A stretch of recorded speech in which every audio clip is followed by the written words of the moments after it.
यहाँ यसले डोजर फुटाइसकेको छन्। यो कबाडीवालाले डोजर फुटाएको दृश्य हामी देख्न सक्छौँ। यहाँ मुर्दाबाद कबाडीहरू कबाड भत्काउन पाउँदैन। उहाँले आफूले बसेको ठाउँ अब हामीले हटाउँदा उहाँले प्रतिकार गरे हो। त्यसलाई पनि त्यस्तो ठुलो रूपमा लिनु पर्दैन। एउटा प्रतिकार उहाँहरूले समयमा जानुपर्छ भन्ने उहाँलाई शिक्षा पाउनु भएन भने हामी जसरी पनि खाली गर्छौँ। त्यति 300-400-500 को बिचमा आएर अदालतको एसटी अर्डर छ। हामी अदालतमा मुद्दा पनि छ परेको घरमा छ एसटी अर्डर। अदालतको सम्मान गर्दैन यिनीहरू। गुन्डाको शैलीमा आएर यहाँ काँडा भत्काउने गरी खाने मान्छेलाई यहाँबाट काठमाडौँबाट खेद्ने यसरी गर्न पाउँछ। यहाँ देख्न सक्नुहुनेछ डोजरलाई ढुङ्गा हान्न सुरु गरिसकेका छन्। डोजर यहाँ देख्न सक्नुहुनेछ डोजरलाई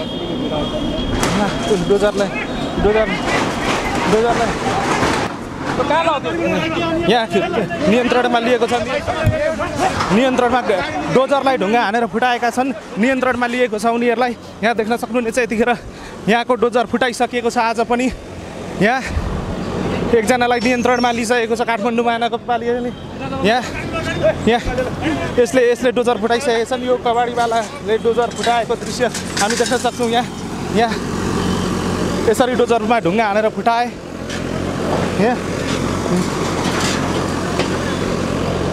यहाँ देख्न सक्नुहुनेछ आज पनि कबाडीवालाहरूले यसरी ढुङ्गा हानेर डोजर फुटाएका छन् भने केही ढुङ्गा हान्ने कबाडीवालाहरूलाई चाहिँ नियन्त्रणमा लिएको पनि यहाँ बताइएको छ। यहाँ देख्न सक्नुहुनेछ अहिलेको हो, आजको हो।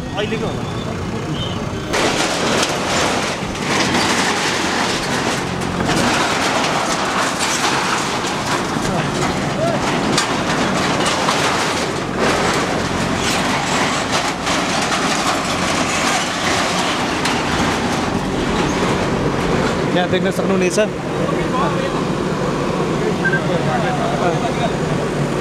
यहाँनिर डोजरको ढोका फुटाइसकिएको छ। सर यो डोजर फुटाइयो होइन आज पनि? हजुर डोजरमाथि हमला भयो होइन? त्यो भइहाल्छ, सामान्य कुरा हो। हामीले आफ्नो काम गरिरहेका छौँ। उहाँहरू पनि अब आवेशमा आउनुभयो। त्यो आउनुहुन्थेन। उहाँहरूले आफूले पटक पटक यहाँबाट जानुहोस् भने हो। अब उहाँहरूले प्रयास गर्नुभयो, त्यो हामीले असफल गरायौँ। यो हमला गर्नेलाई नियन्त्रणमा पनि लिनुभयो? हामीले ल्याछौँ, नियन्त्रणमा ल्याछौँ। डोजरलाई केही त भएन? सिसा फुट्या छैन होइन, पुरानै हो। त्यो केही पनि होइन। हाम्रो भित्र गर्ने बेला आफै भए हो सिसा। हाम्रो भित्र छिराउने बेला भए हो, अरू केही पनि भएको छैन। ठिक छ सर। बारम्बार डोजरमाथि किन हमला हुन्छ सर? त्यो किन हुन्छ उहाँलाई सोध्नुहोस्। त्यो उहाँले आफूले बसेको ठाउँ अब हामीले हटाउँदा उहाँले प्रतिकार गरे हो। त्यसलाई पनि त्यस्तो ठुलो रूपमा लिनु पर्दैन। एउटा प्रतिकार उहाँहरूले समयमा जानुपर्छ भन्ने उहाँलाई शिक्षा पाउनु भएन भने हामी जसरी पनि खाली गर्छौँ। त्यति ढुङ्गा मुढा प्रहार भएको छ सर। नगर प्रहरीलाई केही घाइते छैन? कोही पनि घाइते छैन, केही पनि छैन। कुनै पनि कोही पनि छैन।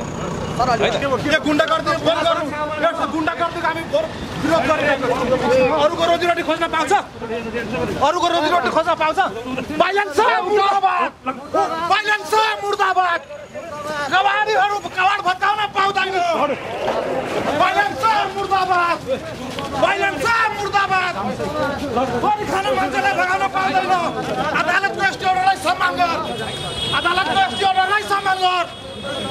कबाड भत्काउन पाउँदैन।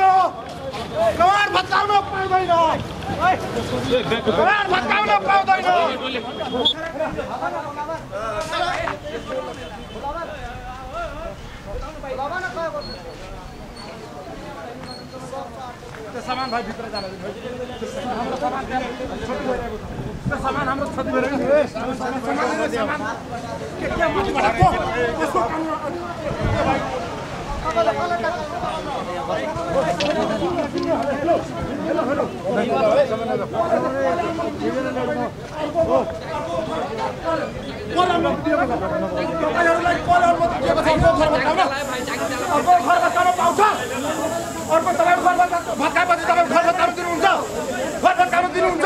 अर्को रोजीरोटी खोज्न कसले अधिकार दिएको छ तपाईहरुलाई?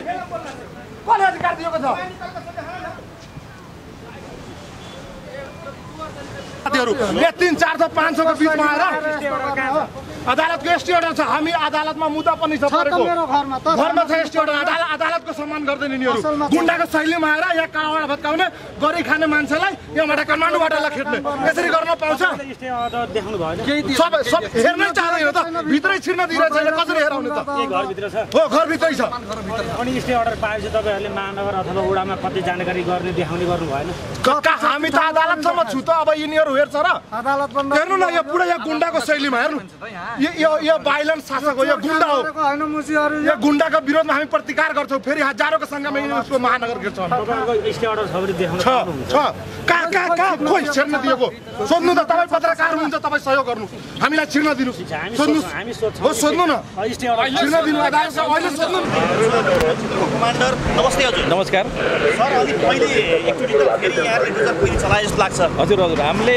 पहिला डोजर चलाइसकेको ठाउँ हो उहाँलाई सूचना गरिसकेको ठाउँ हो उहाँले अहिले सार्नु भएन त्यसपछि फर्दर हामीले यो एक्सन गर्दैछौँ अहिले हजुर पछिल्लो समय जसरी उनीहरू पनि आन्दोलित छन् कतिपय अवस्थामा यहाँहरूको त्यो अभियान भनेपछि रोकिएको छैन होइन यो रोकिने कुरै भएन हामीले पूर्ण प्रक्रिया पुरा गरेर तपाईँको अहिले यो स्थानीय टोलवासी तपाईँको 6वटा टोलवासीहरूको निवेदन छ स्थानीयको निवेदन छ तपाईँको त्यसपछि वडा कार्यालयमा निवेदन परिसकेपछि टोल सुधार समितिहरूको त्यसपछि महानगरपालिका निर्णय भएर महानगरपालिकाको निर्देशनअनुसार हामीले यसलाई पुरै पूर्ण रूपमा प्रक्रिया पुरा गरेर यसलाई अगाडि बढाएको छौँ हामी जसरी एकपछि अर्को कबाडी कारखानाहरूमा कबाडी गोदाममा यहाँको एक्सन हो कि अथवा निवेदन परेको ठाउँमा मात्रै हो होइन हाम्रो सम्पूर्णमा एक्सन हुन्छ प्रत्येक ठाउँमा हुन्छ हाम्रो आर्थिक ऐनले नै 2081ले नै आवासीय क्षेत्रमा कबाडी राख्न मिल्दैन भनेर जुन सङ्कलन केन्द्र राख्न मिल्दैन भनेर निर्णय गरिसकेका छ त्यसपछि हाम्रो उहाँहरूलाई हामीले यो विस्थापित गर्ने होइन उहाँहरूले मापदण्ड पुर्याएर आवास क्षेत्र बाहेकको ठाउँमा नक्सा दर्ता गरेर बस्न पाउनुहुन्छ त्यो भ्रम नफिजाए हुन्छ हामीले उहाँलाई विद्यार्थीको पठन पाठन शान्ति सुरक्षा यहाँको स्थानीयको त्यो असर पर्ने गरेर उहाँहरू बस्न पाउनुहुन्न कुरा त्यही हो विगतमा जसरी टेकु क्षेत्रमा केही बोतल प्रहार पनि भयो महानगर प्रहरी बल बीचमा अथवा महानगर प्रहरी बलले पनि लाठीचार्ज गर्यो भन्ने कुरा आइहाल्यो यद्यपि अहिले तपाईँहरूको सुरक्षा व्यवस्था निकै सङ्ख्यामा हुनुहुन्छ नि होइन हामीले मिलाएर गर्दैछौँ कहिले काहीँ तपाईँको भइहाल्छ तपाईँको सामान्य तपाईँको उहाँहरूलाई पनि कहिले काहीँ आवेशमा आउने मानव एउटा गुण हो कि उहाँहरू पनि कहिले आवेशमा आउनुहुन्छ आज आउनु होइन शान्तिपूर्ण तरिकाले उहाँलाई त म आफै आएर सम्झाएको थिएँ म आफै वडा सदस्यज्यू पनि आफै आएर सम्झा हो म पनि आफै आएर सम्झाएर उहाँले अन्त मैले खोज्छु बाहिर सार्छु भन्ने अवस्था हो तर धेरै भइसक्यो 6 महिना भइसक्यो उहाँले नसारेको भएर आज गरे हो विगतमा त फलामको रड नै लिएर उहाँ आउनुभएको थियो प्रतिकारमा यहाँको सञ्चालकहरू होइन अहिले कोही पनि सामसुम छैन भनेपछि तपाईँहरू बिना सूचना आएको त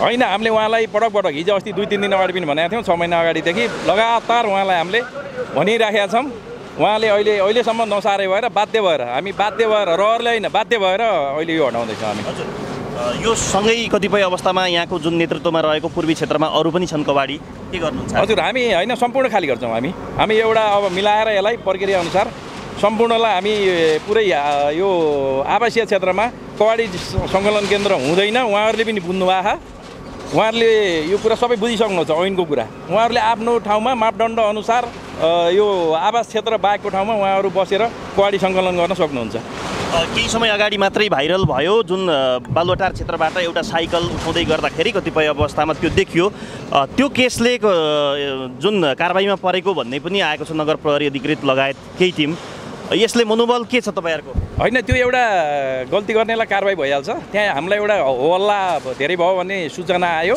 त्यही अनुसार होहल्ला नगरेर त उहाँहरू जानुहोस् भन्नु पठाओ हाम्रो त्यहाँ अलिकता प्रक्रिया सिस्टम अलिकता मिलेन त्यो हटाएको उहाँलाई सम्झाएर बुझाएर पठाइसकिया छ त्यसमा अन्यथा छैन त्यो कहिलेकाहीँ त्यस्तो काम गर्दा कहिलेकाहीँ मिस्टेक भइहाल्छ त्यो ठुलो कुरो होइन त्यसलाई हामी सुधारेर जान्छौँ यति ठुलो काम यहाँ फिल्डमा भएको छ वडा सदस्यहरू कोही पनि देख्दैनौँ होइन हुनुहुन्छ यहीँ हुनुहुन्छ हाम्रो वडा सदस्यज्यू यहीँ हुनुहुन्छ हिरा म्याडम हुनुहुन्छ यहीँ हुनुहुन्छ वडा सदस्य पनि हुनुहुन्छ टोल सुधार समितिका सदस्यहरू हुनुहुन्छ स्थानीयवासी हुनुहुन्छ सम्पूर्ण हुनुहुन्छ यहीँ हुनुहुन्छ धन्यवाद